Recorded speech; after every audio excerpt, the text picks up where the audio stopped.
안녕하세요. 한보람입니다. 몸에 상처가 났을 때 제때 제대로 치료를 하지 않으면 흉터가 남죠. 마음의 상처도 마찬가지입니다. 마음에 우리는 다양한 순간에서 정말 순간순간 참 많은 마음의 상처들을 받기도 하는데 제때 제대로 치유를 하지 못하는 경우가 많아서요. 이렇게 치유되지 못한 마음의 상처들은 흉터로 남고 계속해서 나 자신을 괴롭히기도 합니다. 그래도 흉터는 언젠가는 옅어지고 사라지게 됩니다. 마음의 상처도 시간은 좀 걸리겠지만 결국에는 옅어지면서 더 이상 마음을 아프지 않게 할 수도 있어요. 자, 오늘도 주식 때문에 마음의 상처를 입으셨나요? 자, 제때 제대로 한번 치유를 해보도록 하겠습니다. 투자의 신 지금 시작하겠습니다.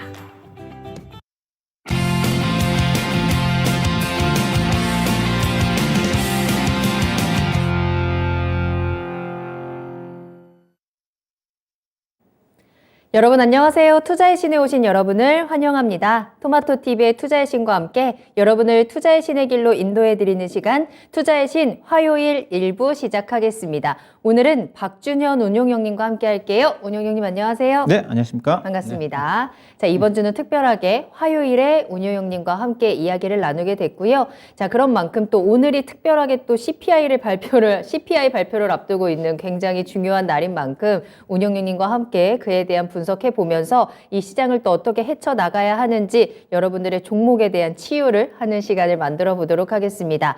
자, 종목 진단 받으실 수 있어요. 궁금하신 종목들 지금 바로 저희 투자의 신에 보내주시길 바라겠습니다. 자, 먼저 유튜브에 토마토 증권통 검색하고 들어오셔서 실시간 채팅창에 궁금한 내용 남겨주시면 되는데요. 종목명, 매수가 비중 이 세 가지 꼭 같이 남겨주시고요. 매수 문의도 얼마든지 좋습니다. 자, 그리고 전화로도 상담 가능합니다. 02-325-8200번, 325-8200번으로 문의 전화 주시면 운용형님과 함께 직접 이야기 나누시면서 더욱더 든든한 꿀팁들 받아가시길 바라겠습니다. 자, 그럼 오늘도 함께 해주시는 분들 인사 나누면서 출발을 해볼 거고요. 자, 오늘 AI 반도체 시장님께서 또 일찍 함께 해주셨고 WTN님 오늘 1등으로 출석 체크해 주셨어요. 불꽃 쫄보님과 또 서당계 1년차님, 벙벙님도 함께 해주고 계시고요. 오승님 오늘도 출석하셨습니다. 동백꽃 피는 날님 잘 오셨고요. 마그마님의 이름도 보이고 있네요. 전정희님께서도 안녕하세요 라면서 인사 나눠주셨습니다. 궁금한 내용들도 많이 남겨주세요. 오늘 특별히 또 운용형님과 함께 여러분들 종목에 대한 진단도 빠르게 달려가 보도록 하겠습니다. 자, 그러면 여러분들께서는 빠르게 종목 남겨주시고요. 저희는 오늘장을 한번 분석을 해보도록 할게요. 자, 운용형님께서는 오늘장 어떻게 마무리하셨을까요? 예, 일단 오늘 코스피, 코스닥 양시장 플러스로 끝났지만은 네. 특히 이제 코스피로 봐서는 거래 대금이 오늘 6조 7천억밖에 안 됐거든요. 지난 1월 26일 이후로 가장 적은 거래 대금입니다. 거래량이 아니라 거래 대금. 즉 간망했다는 거죠. 그렇죠. 예. 일단 미 증시가 나스닥 시장 기준으로 해서 3일 연속 거의 3% 넘게 떨어졌거든요. 그럼에도 불구하고 FOMC를 앞두고 반등에 성공을 했어요. 1.48%. 그러면서 우리 시장도 일단 강세 흐름이 좀 전개됐는데 실질적으로는 전체적으로 FOMC 앞두고 국내 시장 자체는 좀 지켜보는 장이었다고 봐야 될 것 같은데요. 왜냐면 오늘 수급적으로 애국 투자가들이 거의 간망세였습니다. 현물 시장 같은 경우는 막판에 한 600억 정도 종가상으로 매수가 끝났지만 거의 장중에 거의 보합권이었고요. 선물 시장도 장 막판에 한 1,000억 정도 매도로 끝났지만은 거의 간망세였다고 봐야 될 것 같고요. 오늘 그래도 지수를 끌어올렸던 것 자체는 오늘 기관 투자가들이 3,000억 가까운 코스피 시장 쪽에서 매수가 유입됐거든요. 금융투자 중심으로서 금융투자 매수 자체는 일정 부분 이제 프로그램 매수가 좀 많이 포함이 좀 된 것 같은데. 대체적으로 이제 프로그램 매수세가 금융투자 중심으로 유입되다 보니까 시가총액 상위 종목들을 중심으로 해서 지수 상승이 이끌었다고 좀 봐야 될 것 같고요. 오늘 업종은 전기전자 업종이 상당히 상승률이 높았고 또 수급적으로도 외국인 투자가들이 600억 정도 종가상으로 매수한 국면 쪽에서 1,000억 이상을 반도체를 중심으로 해서 전기전자 쪽에 매수했다고 봐야 될 것 같고 그다음에 매수가 많았던 게 외국 투자 매수가 많았던 게 자동차 쪽입니다. 자동차 쪽에 700억 매수 유입되면서 상승이 상당히 괜찮았고요. 그다음에 건설기계 쪽에 양호했다고 좀 봐야 될 것 같고 반면에 오늘 이제 은행 업종이 비교적 많이 떨어졌어요. 많이 떨어진 이유가 뭐 최근에 뭐 뉴스 보셨겠으면 아시겠지만 작년도에 은행들이 이자 수익에서만 무려 40조 원 정도 이익이 났다 그러거든요. 전체적으로 고금리 때문에 서민들은 고통을 받고 있는데 40조 원 정도 이익이 나면서 일부 임직원들한테 대규모 성과급 잔치라든가 명예퇴직금으로 지급한 거에 대해서 정부 당국이 비판한 거에 대한 그 경계감 자체가 오늘 외국인 투자가들 중심으로 해서 매도가 나오면서 오늘 은행 업종이 유일하게 지수 상승 국면 쪽에서 약세를 하락을 했다고 좀 봐야 될 것 같고요. 반면에 코스닥 시장은 2차 전지 관련 종목들 오늘은 LNF가 상당히 상승률이 높았어요. 여전히 LNF 에코프로를 중심으로 해서 외국인 수급이 강하게 유입되면서 한 1,000억 가까운 1,000억 넘게 외국인 투자가들이 코스닥 시장에서 코스피는 좀 관망을 했지만은 매수세가 전개가 좀 되면서 어제도 상승을 했고 오늘도 상승을 하면서 이틀 연속 상승이 전개됐다고 봐야 될 것 같고 앞서 이제 코스피는 FOMC를 앞두고 관망을 했다고 좀 말씀드렸지만은 코스닥 시장은 오늘 거래 대금이 거의 10조 원 가까이 됩니다. 예. 코스피는 6조 6천억인데 코스닥 시장이 거의 10조 원이라는 것 자체는 여전히 코스닥 시장을 중심으로 한 종목들이 상대적으로 강하다고 볼 수가 있을 것 같은데 네. 오늘 전반적으로 코스닥 시장은 상대적으로 상당히 골고루 전반적으로 다 상승을 했습니다. 특히 IT 소부장 관련 종목들이 K칩스법인가요? 반도체 투자에 따른 세액 공제와 관련해 가지고 국회 통과를 준비를 하고 있다. 그 부분 자체가 최근에 이제 AI 반도체와 관련해 가지고 비메모리 반도체 중심으로 해 가지고 전반적으로 코스닥 시장에 지수 상승을 이끌었다고 봐야 될 것 같고요. 그 다음에 하이브 주가 상승과 관련해 가지고 엔터, 그 다음에 게임 업종 컴투스를 중심으로 한, 그 다음에 2차 전지 앞서 얘기했다시피 LNF가 5% 넘게 상승을 하면서 코스닥 시장의 상승을 이끌었다고 봐야 될 것 같고요. 반면에 로봇 관련 종목들은 오늘 비교적 좀 많이 떨어졌고, 그 다음에 AI 관련 종목들 일부 코난 테크놀로지가 반락이 좀 나왔고, 반면에 일부 종목들, AI 종목들 중심으로 해가지고 상승 종목이 나오면서 엇갈리는 그런 흐름이 나왔다고 봐야 될 것 같은데, 오늘 시장을 한마디 요약해보면 코스피는 순환매 성격이라고 봐야 될 것 같습니다. 오늘 이제 IT가 올랐던 것 자체가 어제 많이 빠졌기 때문에 반등이거든요. 이제 그런 흐름의 연속이라고 봐야 될 것 같고, 코스닥 시장을 중심으로 한 종목 장세는 여전히 강하게 전개되고 있는 것이 오늘 시장의 특징이었다 그렇게 봐야 될 것 같습니다. 네. 자, 오늘 장을 분석을 해봤는데요. 결국에는 빨간불을 켜냈습니다. 우리 시장 그래도 좀 잘 버텨주는 건가? 강한 건가? 싶기는 한데 또 우리는 여전히 힘들거든요. 힘든 것 같은데 또 계속 이렇게 빨간불을 보여주니까 도대체 시장이 지금 어떤 방향으로 흘러가는 건지 저는 좀 헷갈리기도 하더라고요. 특히나 종목들 가운데는 이슈가 있거나 또 실적이 좋거나 이런 모멘텀 하나에도 굉장히 큰 빨간불을 보여주기도 합니다. 자, 그렇기 때문에 아직까지는 투자자들이 마음 놓고 활짝 웃지는 못하고 그렇다고 해서 또 가만히 있을 수만도 없는 시장인 것 같아요. 오늘 여러분들의 종목은 어떠셨는지, 특히나 이제 CPI가 또 한 번 시장의 불안감을 더해주고 있는 상황에서 CPI 발표된 이후에 우리 시장들은 또 어떻게 우리가 대응을 해야 되는지 지금부터 종목에 집중을 하면서 같이 이야기 나눠보도록 하겠습니다. 자, 종목 진단 시작하겠습니다. 궁금하신 내용들 빠르게 남겨주세요. 유튜브와 전화 상담 열려 있고요. 유튜브 토마토증권통 실시간 채팅창 들어오셔서 종목명, 매수가, 비중 같이 남겨주시면 되겠습니다. 현재 어떤 상황이신지 여러분들의 구체적인 질문들도 같이 남겨주시면 조금 더 꼼꼼하게 상담 도와드릴 수 있고요. 전화 상담 02-325-8200번 활짝 열어둘 테니까요. 지금 바로 문의 전화 주시면 되겠습니다. 자, 그 사이에 작은 소나무님 오셨어요. 박스 대탈출님과 또 우리 하락 멈추자 님께서도 오셨어요. 정말 우리 시장 박스권 탈출, 하락 탈출 좀 속 시원하게 했으면 좋겠다라는 생각이 들죠. 파블로프 님께서도 종목 같이 올려주셨고요. 오, 소단계 1년차 님께서는 함박 스테이크 만들면서 시청하고 계시다고. 요리 잘하시는구나. 맛있겠네요. 쫄보 님께서는 저는 딸기 먹고 있어요 라고 하셨는데 딸기 요즘 맛있나요? 아, 또 이렇게 먹는 이야기 하니까 또 군침이 싹 도네요. 자, 그리고 AHY님께서도 오셨습니다. 모두 반갑고요. 궁금한 내용들 모두 다 털어놓으시고 오늘 속 시원하게 아주 든든하게 잠자리에 드실 수 있었으면 좋겠습니다. 자, 그러면 첫 번째 종목 진단 출발할게요. 유튜브에서 하락 멈추자 님께서 남겨주신 종목 GS건설입니다.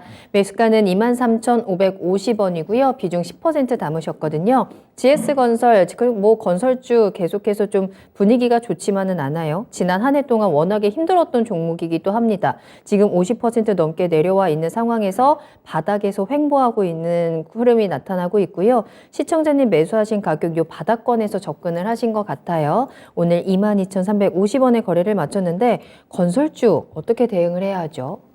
하여튼 뭐 건설주는 제가 계속 얘기를 하고 있지만은 가장 현재 1분기 때 최소한 상반기 때까지 해가지고 1분기 최소한 1분기 내지는 상반기까지 피해야 되는 업종이 제가 건설업종이라고 했습니다. 그다음에 제가 이 시간에 계속 얘기하고 있지만은 그다음에 제약 바이오 업종 지금 두 섹터 지금 전혀 못 가지 않습니까? 지금 바이오 종목들 코스닥 시장이 지금 종목별로 지금 급등 종목들 속출하고 있음에도 불구하고 지금 바이오 종목들 못 갑니다. 맞아요. 왜 그러냐면 아셔야 되냐면 지금 고금리 상태예요. 가장 지금 만약에 다행히 현재도 불확실한 국면이 완화가 좀 되면서 경기가 회복 좀 되면서 금리가 계속 떨어지면서 완화적인 측면을 간다 그러면 몰라도 만약에 추가적으로 금리가 지금 연준이 다시 지금 금리 인상 기조가 지금 좀 빨라질 거라는 그것 때문에 지금 불확실한 부분 때문에 지금 시장이 좀 우리가 지금 CPI 지표를 좀 경계를 하고 있는 거지 않습니까? 네. 그런 국면이 진행된다 한다면 가장 피해를 볼 수 있는 것 자체가 코스피로 따지면 건설업종이고요. 그다음에 코스닥 시장으로 따지면 자금 조달에 심각한 문제를 발생할 수밖에 없는 바이오 제약주입니다. 제가 거의 작년 12월 달부터 제가 배화산다를 통해서라든가 이 시간을 통해서 말씀 좀 드리고 있는 쪽인데 건설주는 안 돼요. 단적으로 했어요. 파시해야 됩니다. 대신 주가는 저는 안 빠진다고 봐요. 근데 만약 악재가 노출되면 한 단계 더 다시 2만 원대까지 내려올 수가 있죠. 지금 건설업종의 현황이 이제 어떠냐면 가장 심각한 것 자체가 지금 미분양 아파트거든요. 작년 12월 말 기준에서 미분양 아파트가 6만 8천 가구입니다. 정부에서 경계를 하고 있는 미분양 아파트 경계선이 6만 가구였다고 그랬거든요. 이미 지금 정부에서 경계하고 있는 6만 가구를 작년 12월 말 기준에 넘어섰어요. 근데 현재 지금 1월 달도 지금 미분양 아파트가 증가되면서 최소한 만 가구 내지는 13,000가구 정도가 1월 달도 늘어날 거라는 전망이거든요. 그러면 8만 가구가 넘어갑니다. 상당히 심각해질 수밖에 없어요.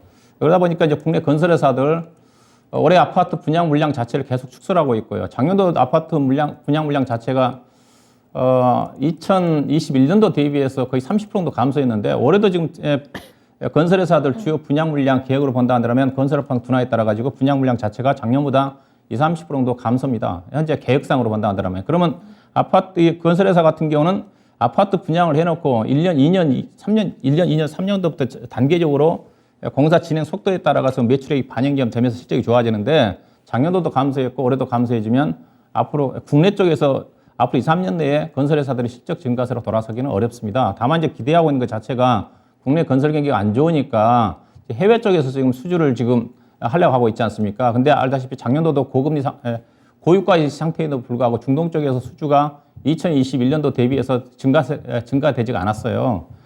올해도 작년도가 안 좋았으면 올해는 더 건설회사들이 국내에 안 좋으니까 해외 쪽에서 수주를 적극적으로 하겠다고 사업 계획상에서는 세워놓고 있지만은 만만치가 않을 것 같아요. 그렇게 본다 한다면 현재 건설업종 가지고 계신 분들은 지수가 다른 것도 올라갈 때 계속 주가는 안 빠질지 모르겠지만 행보할 수밖에 없습니다. 그런 관점에 접근하셔야 될 것 같고요. 차트 좀 보도록 할 건데 지금 현재 GS건설 흐름이 지금 그렇지 않습니까? 지금 보시다시피 지수는 지금 1월 달부터 올라가고 있는데 지금 주가는 잠깐 반등한 이후 계속 행보거든요. 계속 아마 이런 흐름이 전개될 겁니다. 혹시라도 반등이 나온다 한다면 적극적으로 매도하셔가지고 교체하는 전략이 좀 필요하다. 그렇게 보셔야 될 것 같고요. GS건설이 작년 4분기 실적이 나왔는데 영업이익 가이던스가 제가 알기로는 한 1,500억 정도 됐는데 1,100억이 나왔고요. 중요한 것 자체가 제가 건설회사들은 항상 영업이익은 양호하게 나오는데 단기 순손실이 나온다고 그랬지 않습니까? GS건설이 제가 예상했던 대로 단기 순손실 나왔잖아요. 원래 1,100억이 나오면 1,100억에서 영업이익 법인세 한 20% 정도 빼고 나면 700에서 800억 정도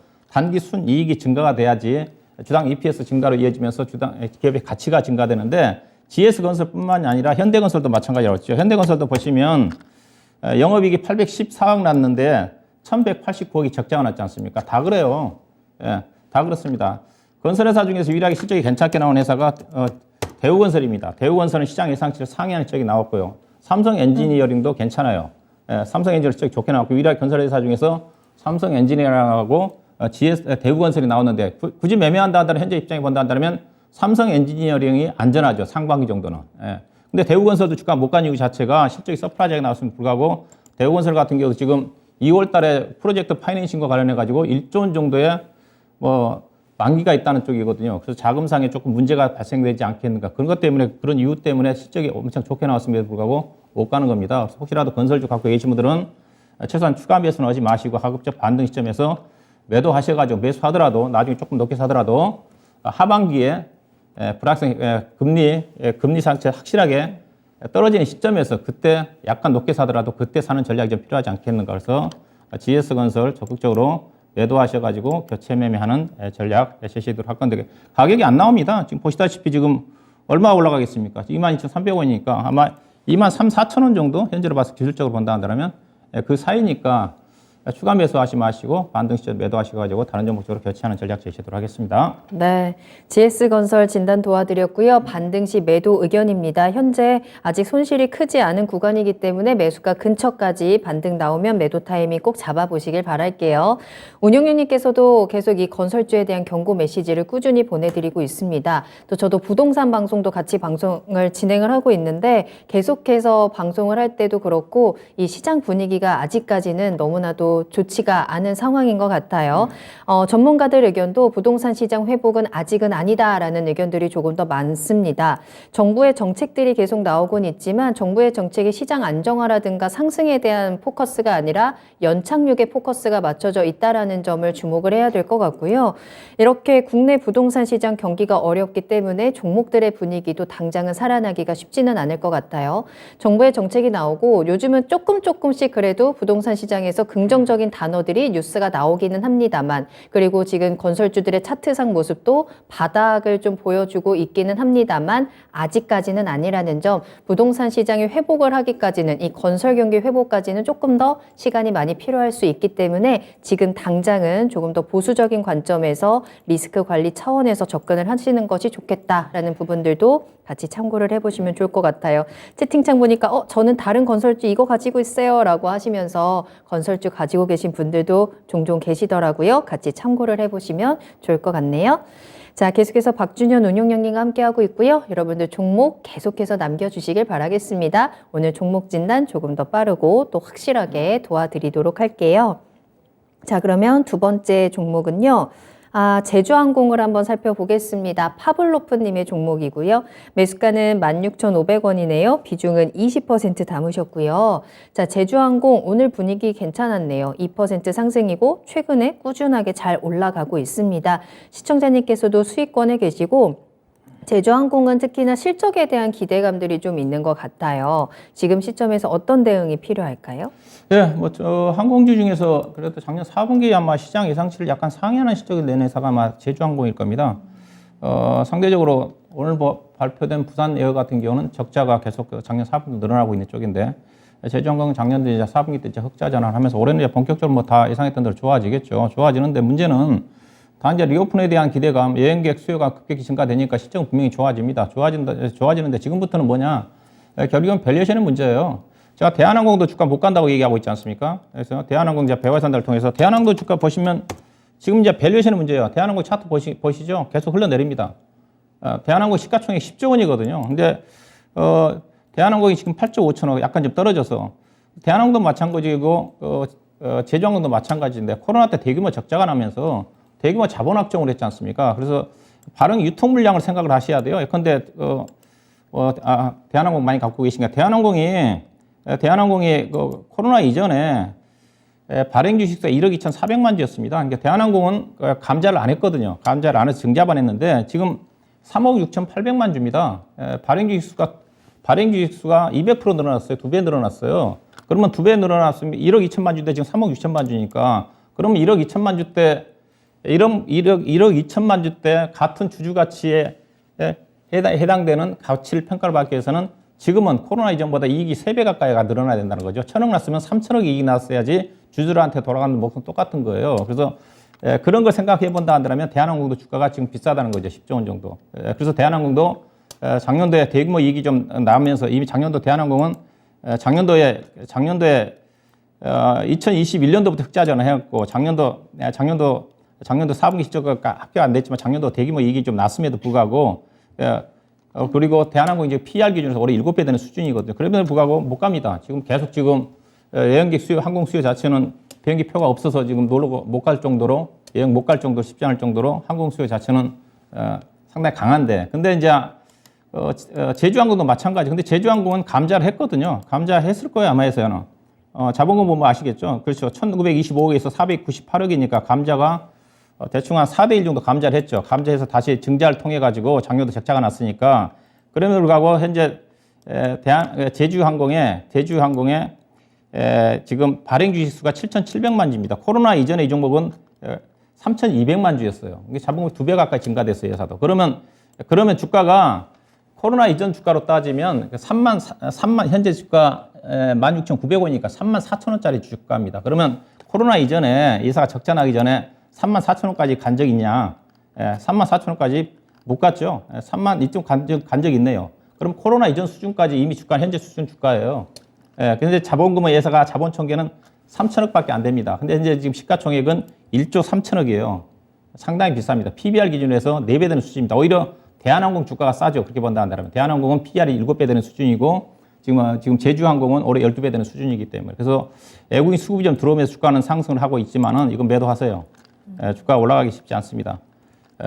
올라간다 하더라도 지금 차트상으로 약간 상승 여력이 있어 보이는데 일단은 기업 내용상으로서 주가 올라가기 쉽지 않습니다. 그래서 약간 매수 가격에서 약간 지금 수익 구간인데 약간 잘하면 기술적으로 본다 한다면 19,000원도 언제까지 나올 수가 있는데 차트 흐름으로 본다 한다면 크게 보지는 마세요. 이게 19,000원이면 코로나 이전에 주가로 따지면 38,000원짜리 주식이라고 보시면 됩니다. 그러면 코로나 이전에 회사가 적자 안 날 때 안 날 때 그때 이 회사의 가치 PER하고 PBR 비교해 보시면 이 회사 주가가 얼마만큼 비싼지를 알 수가 있습니다. 그래서 18,000원을 넘어가기 쉽지 않아 보이니까 추가 상승 따라가지 마시고 일단 추세는 괜찮으니까 18,800원, 19,000원 정도를 목표 주가로 염두에 두시고 접근을 좀 하시면 될 것 같습니다. 네, 목표가 제시해 드렸네요. 18,800원, 19,000원 근처이고요. 수익 챙겨서 나오는 전략 체크해 보시길 바라겠습니다. 이 항공주에 대한 분석까지 같이 참고를 해보시면 좋을 것 같아요. 자, 계속해서 상담 이어가니까요. 여러분들 지금 바로 채팅창과 전화 상담을 통해서 문의 내용들 남겨주시길 바라겠습니다. 오늘 많은 분들 들어와 주셨네요. 종목도 많이 올라오고 또 매수 문의도 많이 올라오는 것 같습니다. 매수하고 싶으신 종목들 만약에 지금 시장에서 한번 시장이 조정이 나온다면 난 이 종목을 사야지 하나씩 보고 계신 거 있지 않으신가요? 점검하고 가세요. 봄님 오셨고요. 덕자님 반갑습니다. 오상향님과 좋은날님도 오셨고 한강님 매수문의 남겨주셨네요. 과연 이 종목 오늘 상담 받을 수 있을지 저도 같이 기대를 해보고요. 박살내자님 잘 오셨습니다. 상록수님께서도 늦은 출첵합니다 라고 하시면서 감사의 말씀도 함께 남겨주셨고요. 리스본 백수왕님과 김반장님도 모두 환영합니다. 자, 지금부터 계속해서 여러분들과 함께 종목 이야기 또 시장 이야기 나누고 있으니까요. 다양하게 편안하게 여러분들 궁금한 내용 남겨주세요. 자, 그럼 다음 상담 만나봐야 되는데 수익내서 집 바꾸자님께서 저도요 라고 긴박하게 또 추석 체크를 해주셔서 한 번 더 불러드릴게요. 자, 다음 만나볼 종목은요. 덕우전자입니다. 덕자님께서 질문을 남겨주셨고요. 매수가는 9,200원이네요. 비중은 15% 담으셨어요. 덕우전자 오늘 실적 나왔는데 어떤가요? 라는 댓글 남겨주셨거든요. 네, 오늘 자, 시작, 오늘, 네. 그렇죠. 예. 오늘 뭐 실적 발표했습니다. 저도 끝나고 이제 실적을 체크했는데 눈에 띄게 실적이 좋게 발표된 맞아요. 종목이 덕우전자거든요. 네. 회사는 이제 카메라 모듈 기업이거든요. 카메라 모듈 기업들이 오늘 파트론도 실적 발표했지만은 파트론은 예상 실적 대비 약간 이제 하이하는 실적이 좀 나왔고, 덕우전자가 이제 좋게 나온 이 자체가 덕우전자는 이제 카메라 모듈 쪽에 그 카메라의 그 어떤 이물질을 방하는 안 들어오게 하는 그런 그 스티프너인가요? 그 제품을 주력으로 하는 제품인데 회사가 애플 관련 종목으로 분류가 되어 있습니다. 이게 그래서 애플 밸류체인인데 회사가 이제 LG 에너지 솔루션을 통해 가지고 LG 이노텍을 통해 가지고 같이 나갑니다. 그래서 LG 이노텍 회사 직접 애플로 가는 게 아니라 LG 이노텍의 카메라 모듈 쪽에 앞서 이제 스티픈을 중심으로 해가지고 아마 모두 다 탑재가 돼가지고 아마 나간 걸로 알고 있어요. 그래서 애플 실적에 따라서 예상 실적이 연동이 되는데 LG노텍이 작년도에 실적이 좋았으니까 당연히 더우전자도 좋죠. LG노텍이 예상 실적 대비해서는 좀 안 좋게 나왔잖아요. 4분기 때. 가이던스가 제가 알기로는 4,200억인데 2,200~300억이 나왔어요. 근데 일회성 비용을 처리한 것 때문에 LG이노텍이 실적이 안 좋았던 거지. 그래서 더우전자는 일회성 비용을 처리 안 했기 때문에 실적이 양호하게 나온 것 같아요.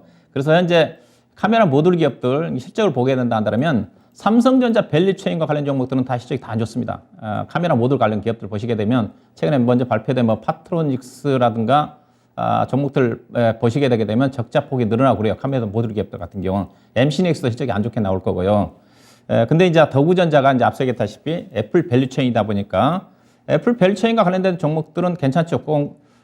PCB 업체인 BHI도 실적이 대폭적으로 좋게 나왔으니까 그래서 참고하시면 될 것 같아요. 그래서 애플 쪽은 괜찮은데 삼성전자와 관련된 밸류체인에 있는 카메라 모듈 기업들은 실적이 다 안 좋다. 올해도 아마 최근에 이제 삼성전자가 신제품 출시를 좀 앞두고 있어 기대감이 있지만은 대체적으로 삼성전자의 밸류체인과 관련된 카메라 모듈 기업들은 실적이 안 좋습니다. 그래서 스마트폰 관련 부품 종목들은 제가 작년도부터 매매하지 마시라고 얘기하고 있는 쪽인데 하더라도 애플 밸류체인과 관련된 LG노텍, 그다음에 삼성전기라든가 대형주 쪽에 매매하셔야 될 것 같고 카메라 모듈 기업 같은 경우는 거의 이익 마진이 안 납니다. 이렇게 보셔야 될 것 같아요. 그래서 더구전자가 이제 실적이 좋게 나왔는데 그럼 어떻게 봐야 되느냐? 일단 주가가 많이 올라왔어요. 오늘 또 이제 급등했다가 좀 위에 밀렸는데 이미 주가 반영이 된 것 같아요. 이미 다른 스마트폰 부품 종목들 중에서 압도적으로 주가가 많이 떴거든요. 왜냐면 7,000원대부터 올랐지 않습니까? 연초에 7,000원인데 지금 10,000원이니까 40% 올랐어요. 반영이 된 거죠. 그러면 이제 밸류를 봐야 되는데 현재 주가 반영이 됐는지 이게 실적을 보실 때 일단 작년도 실적이 좋아되었고 작년도 실적보다는 올해 실적이 좋아야 되겠죠. 작년도 실적이 안 좋다 하더라도 올해 당장 1분기라도 2분기 실적이 좋아지면 갈 수가 있는 건데 근데 가장 좋은 것 자체는 작년도 실적 좋고 올해도 실적이 좋은 종목이 더할 나위 없이 좋겠죠. 이제 그걸 봐야 되는데 근데 더우전자는 실적이 그렇게 좋을 거예요. 올해 애플 전망치 자체가 그렇게 나쁘지 않기 때문에 근데 이제 스마트 부품종으로 본다 한다면 예상 단기 순이익이 지금 170억 정도 나왔을 거예요. 영업이익 190억 정도에 그러면 주당 발행 주식수가 딱 보면 뭐 1,600만 주니까 주당 EPS가 1,000원짜리예요. 1,000원짜리면 PER 10배입니다. PER 10배면 주가 싸냐 비싸냐. 작년 실적으로 보면 비싸요. 올해 실적이 제가 얼마만큼 좋아할지 모르겠어요. 왜냐하면 카메라 부품 관련 종목들은 대체적으로 특히 카메라 부품 종목들의 실적 변동성이 워낙 크니까 신제품 출시라든가 또 주 거래선에 따른 어떤 신제품 나올 때 채용이 되느냐 안 되느냐에 따라서 변동성이 나올 수밖에 할인을 받아요. 반도체 장비라든가 소재 종목들에 비해서 그래서 PER 10배 정도 되는 수준이면 주가가 그렇게 싸지가 않습니다. 그래서 일단은 오늘 정도 진입한 게 아닌가 생각이 좀 되는데 수익 좀 나셨으니까 목표 수익을 짧게 잡으세요. 내일 또 주가 상승 시도할 것 같은데 일단 기술적으로 지금 보면 지금 일단은 단기적으로 보면 2022년도 9월 달에 10,000원대였고 여기는 돌파를 할 것 같아요. 근데 현재 밸류로 본다 한다면 11,000원을 돌파하기 어려울 것 같습니다. 근데 단기적으로 워낙 떴으니까 사더라도 한번 파시고요. 사시고 대화가 다시 한번 9,000원대 정도 내려올 가능성이 커요. 그래서 아마 내일 또 추가적으로 올라갈 가능성이 크는데 적정하게 매도할 수 있는 가격이 1,500원에서 1,800원 사이 11,000원까지 가져가지 마시고 매도하시고 그 다음에 미련 있으시면 다시 22동 평균선이 지금 이제 8,200원대까지 올라오는데 아마 9,000원대까지 이게 많이 벌어졌으니까 최소한 다시 내려올 겁니다. 그리고 나한테 행보한 이후에 1분기 실적도 양호하게 나온다 한다면 그때 이제 시장이 좋아지면서 주가도 12,000원 정도 올라간다든가 그런 흐름입니다. 그래서 현재 주가는 충분히 단기간에 실적이 아마 좋아질 거라는 것 자체가 반영이 돼서 저점에서 40% 이상 올라왔기 때문에 단기적으로 한번 차익 실현하시고 그리고 다시 9,000원대 초반 정도 내려온다 한다면 재매수하는 그런 관점에서 접근한 전략이 필요하지 않겠나 봐야 될 것 같습니다. 네. 더구전자가 영업이익이 278%나 증가했다라고 나오면서 실적이 굉장히 호재로 작용을 했거든요. 자, 이제는 올해 실적, 앞으로의 실적과 또 그에 따른 밸류를 한번 분석을 해봤을 때 현재 주가가 싼 구간은 아니다라는 부분을 체크를 해드렸고요. 따라서 1,500원에서 1,800원 정도를 목표로 대응을 하시고 추후에 또 실적을 확인하신 후에 시장의 흐름과 함께 다시 한번 대응 전략 체크해 보도록 하겠습니다. 자, 다음 상담 이어갈까요? 여러분들 많이 남겨주고 계시고 채팅창에서 주식은 정말 어려운 것 같아요 라는 댓글들도 보이네요.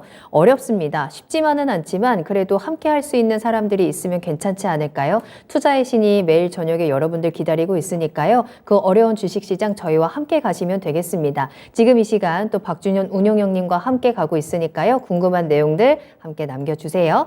유튜브 채팅창 그리고 전화 상담 계속 열어두겠습니다. 자, 다음으로 만나볼 종목은요. 저희 휴마시스 한번 살펴볼까요? AHY님께서 남겨주셨고요. 17,975원이 매수가, 비중은 15%. 제발 진단 부탁드려요 라고 남겨주셨는데 휴마시스가 현재 좀 이슈가 있는 상황이어서 변동성이 큽니다. 어제는 좀 급락을 하더니 오늘은 다시 한번 좀 3%대 빨간불을 보여주면서 15,380원에 거래를 마쳤는데요. 시청자님 매수하신 가격이 조금 불안하실 것 같아요. 이 이슈를 어떻게 좀 대응을 하는 게 좋을까요? 일단 팔아야죠. 이거 팔아요. 일단은 업종 자체가 코로나 진단키트 관련 종목이지 않습니까? 예사가 이제 아마 셀트리온과 업무 협약을 통해 가지고 전략적인 관계를 통해 가지고 아마 셀트리온을 통해서 예사가 아마 진단키트가 나갔어요. 네. 근데 지금 나온 내용 자체가 셀트리온과 지금 분쟁이 들어갔다는 거지 않습니까? 그렇죠. 그러면서도 작년 4분기에 적자가 났어요. 이제 진단키트 관련 종목들은 이미 실적은 고점 찍은 거지 않습니까? 이미 확실히 찍은 거고. 그리고 또 예사 작년 4분기 때 매출액이 거의 뭐 꽝이에요. 어떻게 보면 61억으로 팍 줄어버렸지 않습니까? 그래서 아마 이것 때문에 이제 셀트리온을 통해서 나갔는데 아마 그 소송 관련 때문에 많은 분이 작년 4분기 때 셀트리온을 통해 전혀 매출이 안 나간 것 같아요. 그래서 적자 전환 해버렸지. 그러면 업황도 이제 더 이상 진단키트가 더 이상 좋아질 가능성이 없고, 그 다음에 셀트리온과 전략적인 어떤 업무 협약 관계를 통해 가지고 셀트리온을 통해 가지고 그동안 진단키트가 나갔는데 셀트리온과 분쟁 관계 제가 자세히 모르겠지만 그 내용일 것 같거든요. 맞아요. 소송 관계 진입을 했다. 네. 그럼 이거 기대할 게 없는 거죠. 그래서요.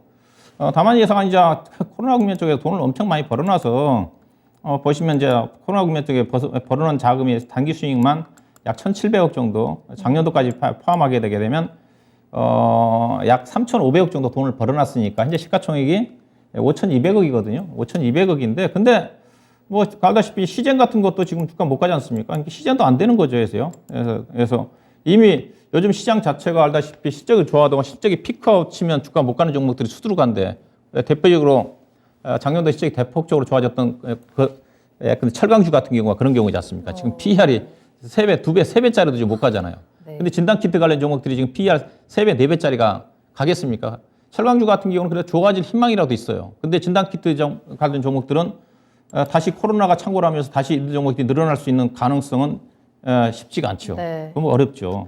그럼 이거 팔아야죠.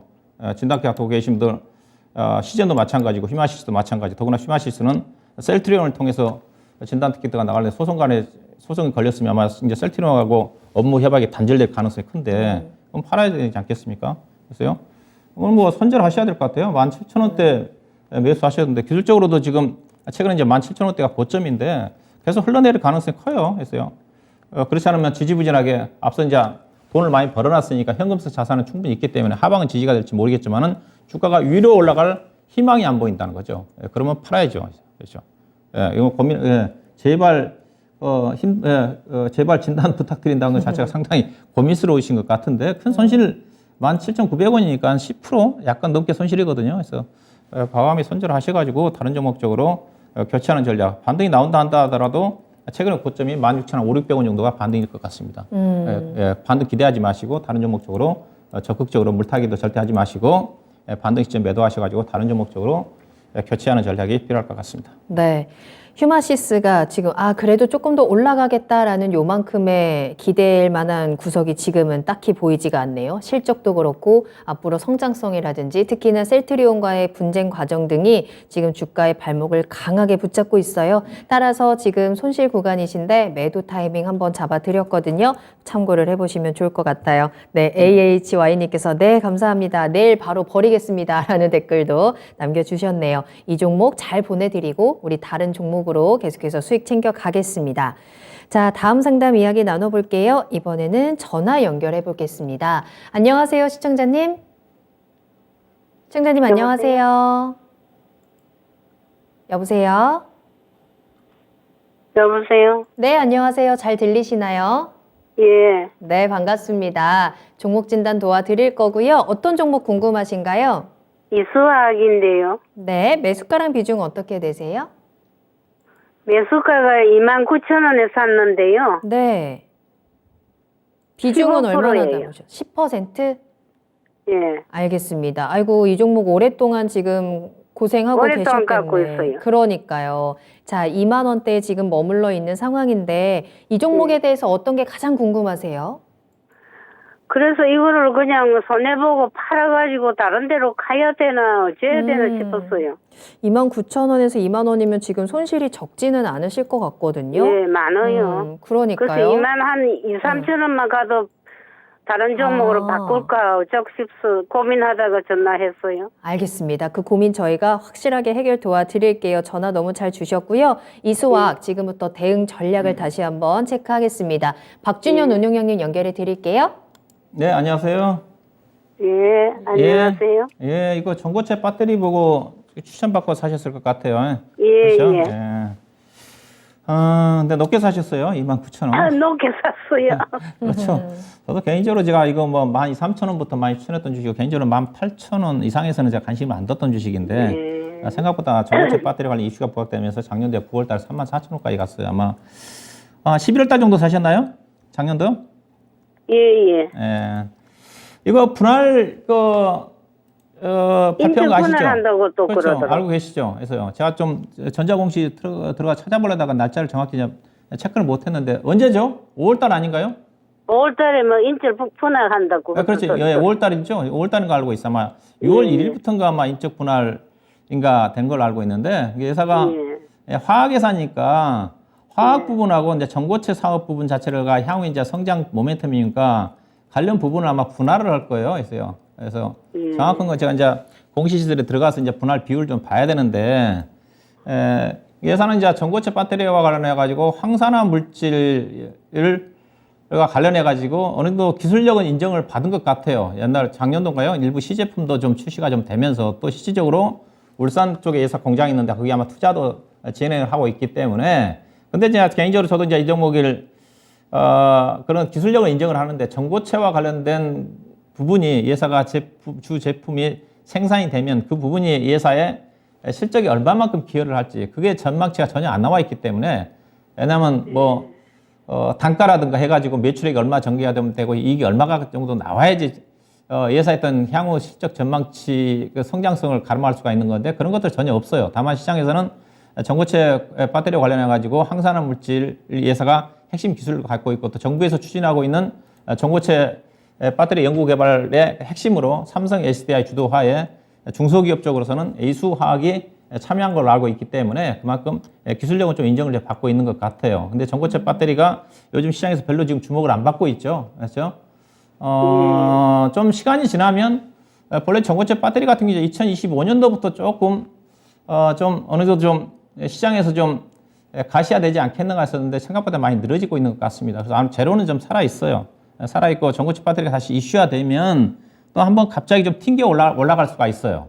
그리고 예사가 화학회사 중에서 이제 본업 자체가 본래 이제 노말 파라핀과 알킬 벤젤이 주력 제품이거든요. 그게 이제 세제 원료 쪽인데 실적은 괜찮아요. 예사가 그 주력 사업 부분 자체가 현재 4분기 쪽이 안 나와 있는데 다른 석유화학 제품들이 작년 3분기, 4분기에 롯데케미칼 중심으로 해서 NCC 계열 중심으로 대규모 적자가 났음에도 불구하고 예산은 작년도 3분기 또 163억 이익이 났고 아마 4분기 때도 제가 최근에 체크 바르면 노말 파라핀과 알킬벤저 수출 가격이 상당히 다른 제품에 비해서 강세입니다. 그래서 아마 4분기 실적도 다른 화학회사들 적자 났지만 예산은 무난하게 최소한 영업이익 한 100억은 날 거예요.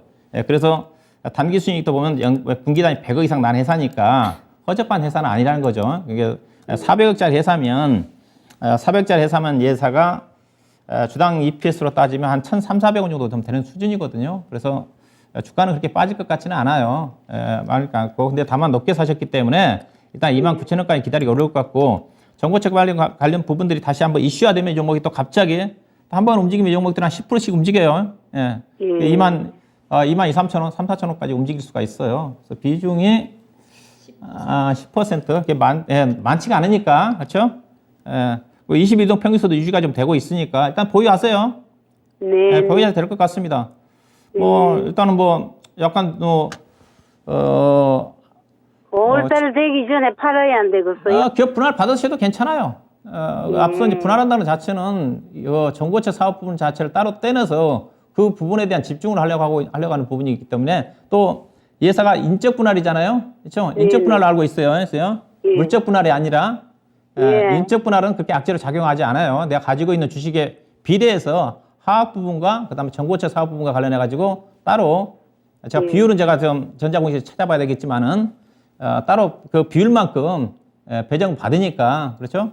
악재로 작용하지 않아요. 그 때문에. 그래서 그 전에 이제 주가가 올라가면 파시고 현재로 봐서는 일단 보유하시고요.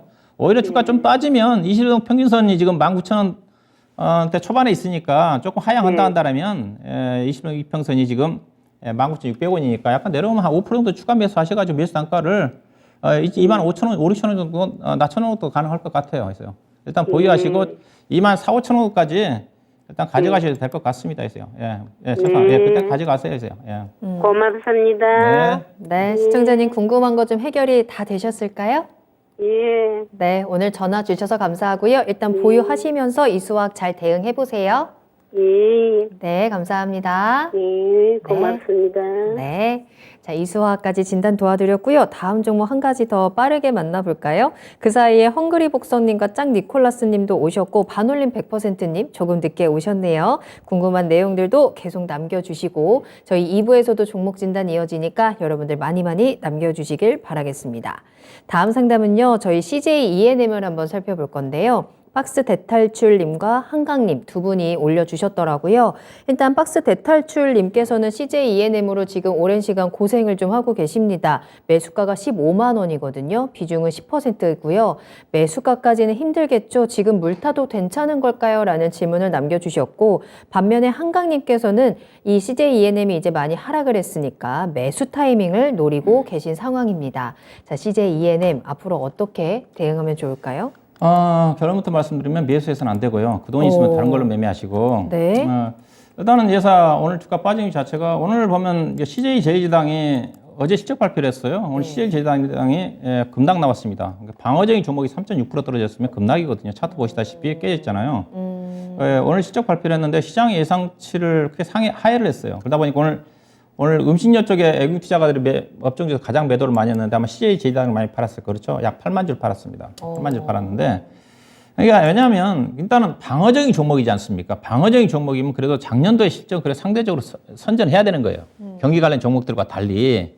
근데 CJ 제2지당이 그렇듯 기대치가 있었는데 예상보다 실적이 좀 안 좋게 나왔어요. 안 좋게 나오니까 결국 CJ ENM도 영향을 받을 수밖에 없죠. 받을 수밖에 없습니다. 그 다음에 그래서 CJ ENM도 먼저 실적 발표한 걸 알고 있는데 그 다음에 단기 순손실이 났잖아요. 지주회사는 그래도 영업이익도 중요하지만 자회사에 대한 가치가 지분법 이익이 반영되는 거기 때문에 적자가 났지 않습니까? 적자가 나면 이런 종목 가지고 투자를 해서는 안 돼요. 그러니까 우리나라는 경기가 안 좋을 때 미국 같은 경우는 방어적인 종목으로 피해가자는 심리 때문에 상대적으로 괜찮은데 우리나라는 경기가 안 좋을 때 방어적인 종목이 잘 통하지 않습니다. 그래서 제가 경기가 안 좋을 때 방어적인 종목 쪽으로 좀 피해가자. 안전적으로 피해가자. 그게 통하지가 않습니다. 대표적으로 CJ를 보면 알 수가 있다. CJ, 잠깐만요. CJ ENM을 제가 들었는데 CJ를 좀 보시게 되게 되면, CJ를 보시게 되게 되면, CJ 보시게 되면 예사 이제 주당 BPS가 19년도에 13만 원이에요. 근데 지금 2021년도에 14만 원이고, 작년도에 약간 좀 증가가 좀 되지만은 그렇게 그 증가폭 자체가 크지는 않거든요. 그래서 이게 방어적인 종목으로 CJ 제2지당이 좀 빠지면서 이 종목도 당분간 주가가 15만 원대인가요? 15만 원대면 되게 오래전에 사셨네요. 이제요. 맞아요. 네, 오래전에 사셔서 일단 오늘 또 이 종목도 이제 음봉이 좀 나왔는데 주가는 상당히 행보를 할 것 같습니다. 이게 방어적인 종목은 장기 투자하는 데는 문제는 없어요. 근데 상당히 너무 오랫동안 기다려야 될 것 같아요. 주가 자체도 추가적으로 이제 방어적인 종목들은 오히려 이제 반대로 이렇게 주가 떨어질 때 역발상으로 사는 것도 괜찮아요. 근데 이제 장기 투자하신 분들한테는 해당이 좀 되는 거고, 근데 단기적으로 투자하신 분들은 여기서 진단 신청했다는 것 자체는 약간 단기적인 성향이거든요. 그래서 비중이 10%인데, CJ를 물어보신 겁니까? CJ ENM 물어보신 겁니까? CJ ENM 물어보신 거죠? 네. 그렇죠. CJ ENM이죠. 앞서 적자난 거, 마이너스 1,000억 적자난 거. 맞아요. 예, 그렇죠. 기술적으로 이거 12만 원대를 고점으로 보셔야 됩니다. 12만 원대에서 12만 원대 정도를 좀 보시고, 왜냐하면 작년도에 적자가 난 수준이기 때문에 일단은 방어적인 성격이고, 그래서 일단은 최근에 11만 6천 원대가 이제 고점이니까 거의 비슷해요. CJ ENM, CJ 제일제당, CJ 같은 종목들이 다 내수 관련 섹터들이기 때문에 오늘 이마트는 이제 실적이 안 좋게 나왔습니다. 불구하고 주가가 플러스 해소 때 주가 떴거든요. 근데 이런 이마트 주가가 오늘 기술적 반등입니다. 이마트도 실적이 상당히 안 좋게 나왔거든요. 아마 거의 적자 수준에 좀 낮기 때문에, 그래서 전반적으로 시장이 앞으로 가더라도 경기 민감주 중심의 점진적인 상승이지 방어적인 종목들이 시장에서 주목을 받기가 쉽지는 않다고 봐요. 그래서 추가 매수하지 마시고 일단은 매도를 한다면 최근에 고점인 11만 6, 7천 원 정도 매도하셔가지고 교체를 하시든지, 그렇지 않으면 중장기적으로 접근하시게 되면 아마 13만 원 정도까지는 갈 수 있는 여력이 있지 않겠나 봐야 될 것 같습니다. 그래요. 매수가까지는 힘들까요? 라고 질문 올려주셨는데, 저 밑에서 매도 타이밍 잡아봐야 될 것 같습니다. 일단은 12만 원까지 1차적으로 보유 의견 함께 전해드렸고요. 12만 원 올라오면 한번 매도 타이밍을 고민을 해보시길 바랄게요. 그리고 지금 신규 매수에 대한 의견도 보류 의견 함께 전해드렸으니까요. 참고해 보시길 바라겠습니다. 자, 이렇게 박준현 운용형님과 함께하는 종목 진단은 여기까지 하도록 하고요. 지금부터 여러분들 많이 또 집중하고 계실 CPI에 대한 이야기를 좀 나눠보도록 하겠습니다. 이제 한 3, 40분 후면 CPI가 발표가 될 거고요. 그와 함께 시장에서는 그 이후에 어떻게 반응을 할지, 지금은 계속 우려감과 불안감이 가득한 상황인데 정말로 뚜껑이 열렸을 때 그 다음에 시장이 어떻게 반응을 할 것인가, 그 부분을 우리가 같이 체크를 좀 해봐야 될 것 같네요. 자, 미니 강의 지금 바로 시작하겠습니다. 예, 앞서 말씀드렸다시피 이제 CPI 잠시 후에 발표가 될 건데. 네. 괜히 떨리네요. 예, 그렇죠. 잠시 후에 어떻게 발표될지 저도 예측하기가 쉽지 않은 쪽인데, 그 이후에 어떻게 발표될지 좋게 나올 때와 나쁘게 나왔을 때 개인적으로 생각하고 있는 시장 전망 및 투자 전략에 대해서 좀 말씀 좀 드리고 싶은데요. 네. 예. 일단은 이번 CPI가 이제 갑자기 중요해진 이유가, 중요해진 자체가 지지난주였었죠. 미국의 1월달 고용 지표가 워낙 서프라이즈하게 나왔지 않습니까? 아마 비농업 분야의 고용이 18만 명 정도 고용을 예상했는데 아마 51만 명 정도가 나왔을 거예요. 엄청나게 서프라이즈가 나오다 보니까, 그러다 보니까 이제 연준 위원들이 대체적으로 경기에 대한 자신감을 가지면서 그 이후에 계속적으로 매파적인 반응들을 많이 쏟아냈어요. 파월 의장 자체도 너무 고용 지표도 자기가 생각하지 못할 정도 좋게 나왔다고 그랬으니까, 그러다 보니까 이번 CPI 지표가 상당히 중요해져 버렸어. 중요해버려. 어차피 물가는 계속 떨어지는 국면인데, 그러다 보니까 이런 발언들이 나오다 보니까 최근에 이제 우리가 시장에서 예상했던 것 자체는 다음 달에 있을 3월 23일이죠. 연준에서 기준금리를 25pp 금리 인상을 하게 되면 대체적으로 시장은 올해 금리 상반기 때 마무리가 될 거다, 그렇다 전망했지 않습니까? 네. 그리고 하반기 때 한두 차례 정도 금리를 인하를 할 거라는 전망을 가지고 주가가 움직였던 건데, 연준위원 매파적인 발언들이 나오다 보니까 현재 연준의 기준금리의 컨센 자체가 지금 계속 올라가고 있습니다. 오늘 제가 조금 전에 확인해 본 그 패드워치 전망에 따르면 일단은 3월 23일인가 그때 25pp 금리 인상 가능성이 지난주까지만 한다 하더라도 98%였어요. 근데 지금은 84.9% 떨어지고 대신 15.1%가 50bp 금리 인상 가능성까지 올라갔어요. 다시요. 50bp 금리 인상 가능성. 근데 거의 일주일 전까지만 한다 하더라도 3월 달에는 25bp 금리 인상이 컨센이었는데 지금은 이제 50bp 금리 인상 가능성까지 올라갔고요. 그 다음에 FOMC가 이제 5월달하고 6월달이 있거든요. 5월달, 6월달이 있는데 5월달에도 추가적으로 25bp 금리 인상 가능성이 65%입니다. 이게 끝나지 않는다는 거죠. 그 다음에 6월달 같은 경우도 봤더니 추가적으로 또 25bp 금리 인상 가능성이 약 5% 가까이 되더라고요. 그러니까 그렇게 된다 한다면 최종 기준금리가 현재 지금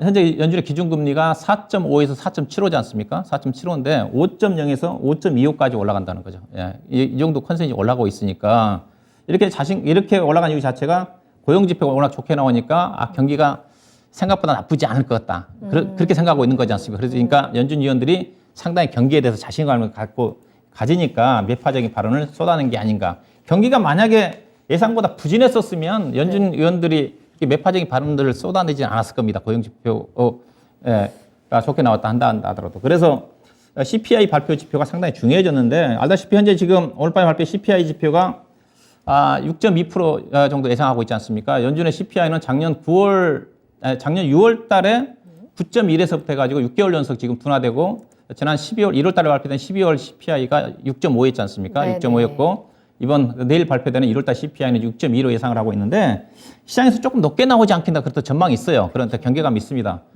경계감이 있는데 일단은 시장에서는 6.3 내지 6.4 정도 예상까지 하고 있는 것 같고요. 그 다음에 중요한 것 자체가 전년에 비해서는 떨어지는데 전월에 비해서 즉 1월 달에 1월 달에 비해서는 0.5% 정도 올라갈 거다. 지난 12월 달과 발표된 1월 달 같은 경우는 전월에 비해서는 0.1% 올랐거든. 근데 0.5% 올라가는 거니까 올라간 이유 자체가 휘발유 가격이 상승 부분 자체가 좀 반영이 되면서 올라갈 거라는 전망이니까 즉 작년 동기 대비해서는 떨어지는데 물가는 정점을 찍었는데 전월에 비해서 올라가고 있는 것 자체가 시장에서 약간 우려 섞인 그런 전망을 하고 있는 거거든요. 그래서 뚜껑을 열어봐야 될 것 같은데 일단은 결론은 뭐냐 그러면 어떻게 되냐. 일단은 저는 개인적으로 시장의 예상치를 아주 크게 벗어나지 않는 한 서프라이즈하게 나와도 주가가 빠르게 갈 것 같지는 않고요. 그런데 예상치를 하회하는 6.2 아래로 떨어져서 한다 하더라도 또 예상치의 작년 1월 달에 CPI가 6.5였으니까 6.5를 이렇게 상회하지 않는 한 6.3, 4 정도 나온다 한다 하더라도 시장의 충격은 제한적이다. 왜냐면 이번 같은 경우는 좀 경계감을 가지고 있는 부분이고 그다음 중요한 것 자체가 우리가 중요한 것 자체가 물가도 올라가고 경기도 안 좋은 게 가장 시장에서 안 좋은 거지 않습니까? 근데 지금 물가는 지금 일시적으로 약간 하락폭차 둔화된다 한다 하더라도 경기는 지금 좋다는 시그널이잖아요. 지금 시장에서는 경기 침체에 대한 우려감은 많이 완화가 됐으니까 경기는 나쁘지 않다는 겁니다. 그렇게 본다면 이게 하방을 지지할 수 있는 선이거든요. 지난번 작년 12월 달 같은 경우는 경기도 불확실하고 침체될지 모르고 물가는 계속 올라갈지 모르고 그런 것 때문에 주가가 어디까지 하방이 열릴지 몰랐는데 지금은 어느 정도 물가 둔화는 유지가 되고 있는 쪽이고 그다음에 경기는 생각보다 침체까지 빠지지 않을 거라는 전망이 주가의 하방을 지지하는 요인이라고 봐야 될 것 같고요. 그래서 개인적으로 시나리오는 자체는 만약 6.4% 이상이 전개된다 한다면 악재로 작용을 해가지고 일시적으로 코스피가 2,400포인트대에서 최근 2,500포인트 돌파를 못하는 그런 박스권의 등락 구간의 연장이 될 것 같고 이 국면 쪽에서는 뭐냐? 최근에 1주, 2주 동안 코스닥 시장을 중시해 중소형 종목들 장이 움직였지 않습니까? 이런 실적 성장주라든가 이슈 수반의 중소형 종목들 장이 좀 더 연장이 좀 될 거고 만약 시장 예상치 6.2이 부합되지는 아래로 내려온다 한다면 지금 코스피스가 2,500포인트 돌파를 못하고 있는데 이제 달러가 약세로 좀 전환이 좀 되면서 외국인 수급이 최근에 주춤거리고 있는 쪽인데 외국인 수급이 다시 유입이 좀 되면서 경기 민감 대형주 중심에서 2,500포인트를 돌파를 할 것 같고요. 돌파한다 하더라도 주가가 빠르게 가지는 않습니다. 우리나라 기업들 실적들이 안 좋기 때문에 그래서 2,500포인트 돌파 이후에 업종별 순환매를 통해 가지고 단계적으로 완만하게 3월 FOMC 전까지 2,530 내지는 2,560 정도까지 상승하는 흐름으로 전개되지 않겠는가. 그래서 만약에 안 좋게 나온다 한다 하더라도 겁먹지 말고 팔지 마시고 그리고 또 좋게 나온다 그래가지고 흥분해가지고 따라 사는 매매를 자제하라. 그렇게 말씀드리고 싶습니다. 침착해야 되겠네요. 네, 지금 시장 CPI 발표 이후에 우리는 침착하게 내가 생각했던 그리고 내 종목에 조금 더 집중을 하면서 차분한 대응을 해봐야 될 것 같습니다. 자, 이렇게 오늘 운용형님과 함께 또 여러분들께 다양한 정보들 전해드렸고요. 운용형님과는 여기서 먼저 인사드릴게요. 오늘 감사합니다. 네, 고맙습니다. 네, 투자의 신 1부 여기서 마무리하도록 하겠습니다. 잠시 후 2부에서도 궁금하신 종목들 진단 계속 이어지니까요. 쉬는 시간 동안 여러분들의 종목 상담 신청 계속해서 남겨주세요. 자, 그럼 저는 잠시 후에 돌아오겠습니다. 조금 이따 만나요.